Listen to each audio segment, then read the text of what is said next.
Virus 13, Chapter 27.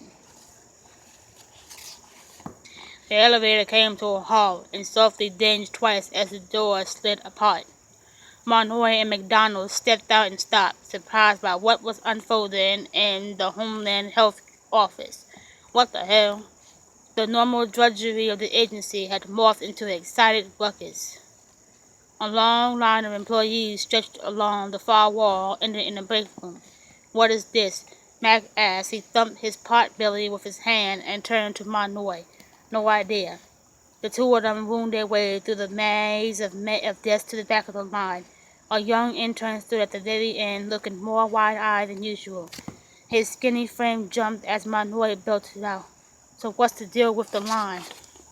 The intern's face flushed red as he stuttered. "It's a line for the vaccine." "No shit," gasped Mac. Monroy looked confused. "Already? That was fast." "But Jing Firm announced the vaccine last night and it was delivered here 30 minutes ago. The director says that vaccination is mandatory for all government and healthcare workers," squeaked the intern. Monroy felt a surge of bitterness rise up in him. He cursed. Damn government, protecting its own ass first. "Please, Monroy, you know that priority vaccinations make sense," Mac retorted. "Imagine if there were no more doctors, policemen, or government officials left during a crisis like this. It would be a total shit show." Yeah, I understand. I still don't like it." Monroy understood the clusterfuck that would unfold if the flu took down the government, leaving the country vulnerable to instability and panic. Priority vaccinations were best supported by the lesson of the Spanish flu of 1918. During its epidemic, all of the grave diggers fell ill and died, leaving Europe with mounds of decaying bodies rotting out in the open, thus worsening the public health nightmare and leading to even more disease. A similar situation occurred in European hospitals as doctors and nurses died by the dozens, leaving no one else to take care of the ill. So yes, priority vaccinations were justifiable, but it didn't mean that Monroy had to feel good about it. Somehow the intern's eyes got even wider as he pointed to the TV on the wall behind them. "Oh, look." The news was showing images of National Guard troops standing around the Austin hospital. The reporter explained how riots were already breaking out around the country as desperate citizens demanded the vaccine. "And riots at 8 in the morning? They have a right to be pissed," grumbled Monroy. Despite his misgiving about priority vaccinations, Monroy was not going to lose his spot in line. He knew how nasty the virus was, and he wasn't going to skip an opportunity to prevent a very painful and early end. It must be unjust, but there were very few things about survival that weren't.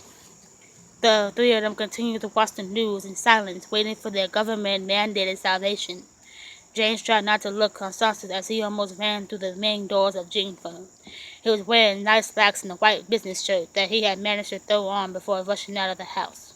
Ed waved to him from behind the guard desk with one fist beside his hand, his other hand cradled a cup of coffee. "Good morning, Dr. Logan. You're looking sharp." "Thanks, Ed. So I assume you've heard the news. Is it true?" "Unfortunately, yes." "What do you mean, unfortunately?" Ed's brow wrinkled. "Sir, the vaccine." "Oh, the vaccine," said Ed, who finally realized the misunderstanding. "Yes, we are lucky they were able to make it in such a short time. But that's not the news I was speaking of. No one called you?" He paused as if searching for the right words. "I hate to be the bearer of bad news, but there was an accident." The words hit James hard. He felt like his stomach had been slit open, sending his spaghetti entrails to the floor. "What kind of accident?" "A leak. A sensor picked it up this morning. Your wife is fine. No one was harmed, but until we make sure that no one has been contaminated, level B4 has been sealed off. So she is safe. Completely." Feeling somewhat relieved, James shook his head. "You really scared me there, James." "My apologies, sir. I promise I will let you know as soon as the quarantine has been lifted on the lab." "Thanks, Ed." James turned to leave, but stopped as he debated whether or not to ask a question. Finally, he nodded, leaning back over the desk. "Is Dr. Westman available? I need to meet with him now." 2 minutes later, a massive figure appeared in the lobby. It was Ari, Dr. Westman's son, a man shrouded in Jing Firm lore. Ari was wearing his usual dark suit. His crew-cut blonde hair looked almost white in the sunlight spilling in from outside. He looked down at James. His blue ice cube eyes peered out from behind a facial structure built like the Berlin Wall. James and Ari were the same age and had briefly shared the same class in the first grade. However, for unknown but heavily hypnotized reasons, Ari disappeared and wasn't seen again on Gene Farm property for another 20 years. Many believe that Ari was a product of illegal genetic tampering. This day was supported heavily by the fact that Ari was a large, muscular, blonde-haired boy with blue eyes, while his parents, Dr. Westman and his wife, were both slim, average size, and of Jewish descent with stereotypically dark features. Due to the unique arrangement of employees living and working within an isolated complex, Dream Firm had a tendency to become a rumor mill. Every week, nasty allegations and other scandals about its employees would run the gauntlet of the company's hallways, and no one seemed immune. The birth of Dr. Westman's little Aryan baby launched a number of rumors about how he must have legally genetically enhanced his sperm.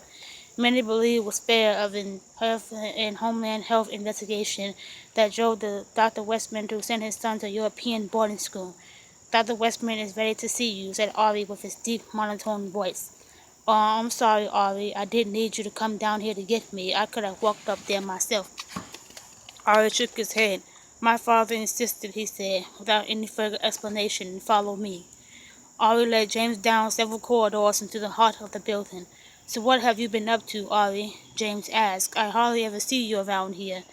The colossal man tossed a bored look back at him. Oh, you know, saving the world one day at a time.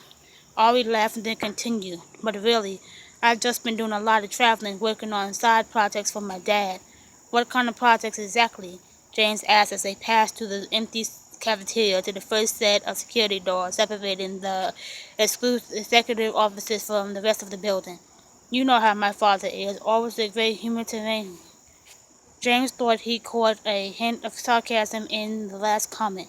They stopped in front of the thick glass doors and Ari pressed his thumb to a scanner. The doors beeped and split open. Ari continued, now that he's reached the twilight of his life, him being a century old and all, I believe he has been thinking a lot about his legacy. The two came to a stop in front of the executive elevators that would take them upward to the pinnacle of the building, the gateway to Dr. Westman's renowned office in the sky.